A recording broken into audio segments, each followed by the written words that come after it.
দিনটি ছিল শ্রাবণের এক গভীর রাত।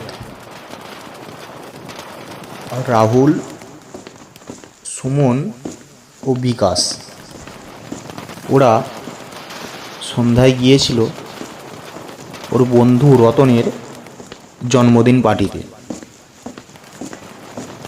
জন্মদিন পার্টি শেষ হওয়ার পর ওরা দেখল যে ভালোই রাত হয়ে গেছে। এদিকে সকালে ওদের তিনজনের পড়াশোনাও আছে, পড়তেও যেতে হবে, তাই থাকাও যাবে না ওখানে। যদিও ওদের বন্ধু রতন বলেছিল যে আজকের রাতটা এখানে থেকে কাল সকালে যেতে, কিন্তু ওরা তিনজন থাকায় বলল ওদের কোনো আপত্তি নেই, তিনজনে আছে, ঠিক বাড়ি চলে যাবে।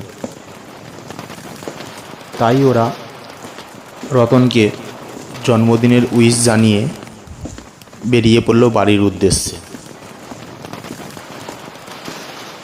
বর্ষার রাত, তখনও ঝমঝম করে বৃষ্টি পড়ছে। কেউ ছাতা নিয়ে যায়নি, তাই ভিজে ভিজেই তিনজনে বাড়ি আসছে।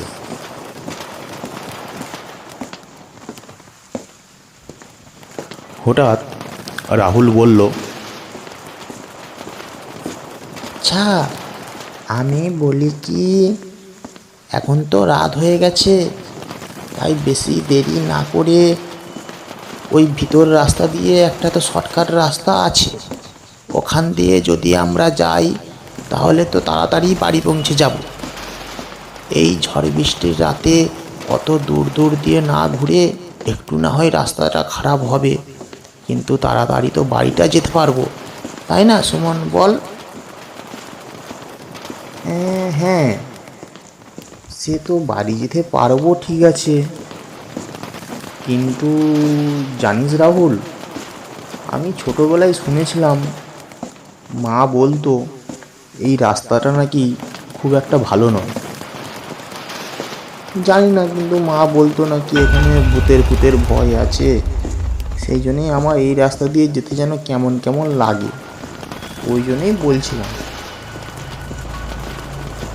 আরে না না থুস, ভয় পাস না, ভয় পাস না, ভূত টুত এসব কিছু নেই, সব মানুষের গুজব।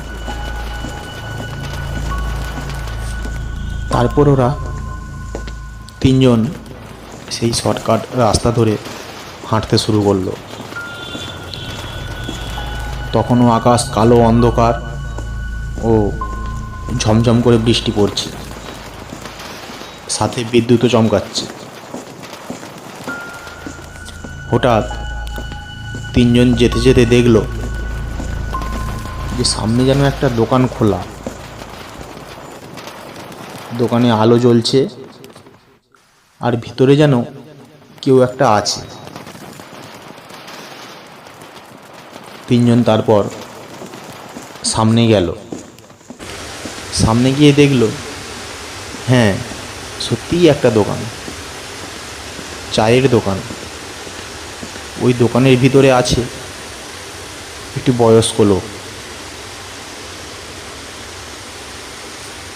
সঙ্গে সঙ্গে বিকাশ ফিসফিস করে বলল, এত রাতেও দোকান খোলা থাকে? এখন তো প্রচুর রাত হয়ে গেছে, এখন আর কে খদ্দের আসবে? তাছাড়া এই ঝড় জলের ওয়েদার, এখন আর এই এত পাড়ার এত বন জঙ্গলের ভিতরে কে আর চা খেতে আসবে এত রাত্রে? বুড়ো লোকটা যেন ওদের কথা শুনতে পেয়ে গেছে। ওদের কথা শুনেই বুড়ো লোকটা ওদের দিকে তাকিয়ে বলে উঠল, বাছারা, রাতেই তো আমার আসল খদ্দেরেরা আসে বাবা, আমি দিনের বেলা দোকান খুলি না, আমার খদ্দের সব রাতেরই খদ্দের। তোমরা বসো, ঠিক দেখতে পাবে যে খদ্দের আসে কি আসে না। ওই বুড়ো কাকুর গলা শুনেই ওদের তিনজনের গা শিউরে উঠল, যে এরকম এত কুৎসিত গলা ওরা কোনো মানুষেরই শুনেনি। হঠাৎ বাইরে থেকে ভেসে এলো এক কান্নার শব্দ। সুমন সঙ্গে সঙ্গে ভয়ে কেঁপে উঠল।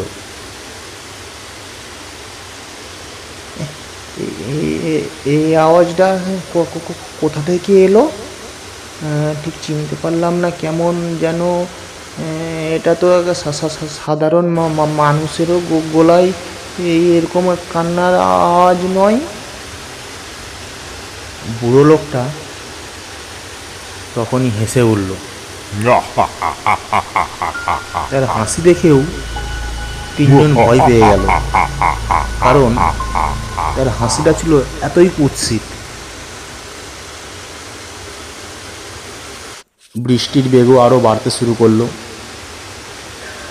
বৃষ্টিও পড়ছে প্রচুর। হঠাৎ চারিদিকটা যেন আরও অন্ধকার হয়ে গেল। হঠাৎ ওরা তিনজন খেয়াল করলো যে ওই বুড়ো লোকটির পা যেন মাটিতে পড়ছে না, যেন ভেসে আছে। তিন বন্ধু তখন প্রচণ্ড ভয় পেয়ে গেল। তারা ভাবলো যে এখানে থাকা আর ঠিক হবে না, তাই তারা তিনজনেই প্রাণপণে দৌড় দিল।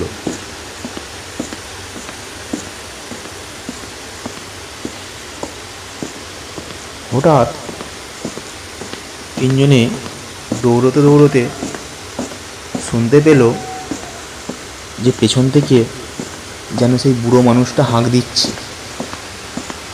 আরে দাঁড়াও দাঁড়াও, এত জোরে দৌড়ে পালিও না, তোমাদের জন্য চা বানাবো, তোমরা চা খেয়ে তো যাবে, কি দেখে চা খেয়ে তারপর তো যাবে, দাঁড়াও দাঁড়াও। তারা তিনজন আর পিছনের দিকে ঘুরেও তাকালো না। খুব কষ্ট করে অন্ধকারে প্রাণে দৌড়াতে দৌড়াতে অবশেষে বাড়ি ফিরল। পরদিন সকালে তিন বন্ধু মিলে কালকের রাত্রে ওই ঘটনাটা সকল গ্রামবাসীদের জানালো। তখনই গ্রামবাসীদের মধ্যে একটা বয়স্ক লোক বলল, জানিস বাবারা, তখন তোরা হসনি, আজ থেকে প্রায় 15-20 বছর আগে ওখানে একটি সত্যিই চায়ের দোকান ছিল। সেই বয়স্ক মানুষটি একদিন চা করছিল, এরকমই এক বর্ষার সন্ধ্যায়। দোকানে প্রচুর সেল হতো, প্রচুর খদ্দেররা আসতো। তো কী কারণে ওই চা করতে করতে লোকটির গায়ে আগুন ধরে গিয়েছিল। তারপর সেই লোকটি সেদিনই ওই আগুনে পুড়ে মারা গিয়েছিল। তারপর থেকেই আমিও কয়েকবার শুনেছি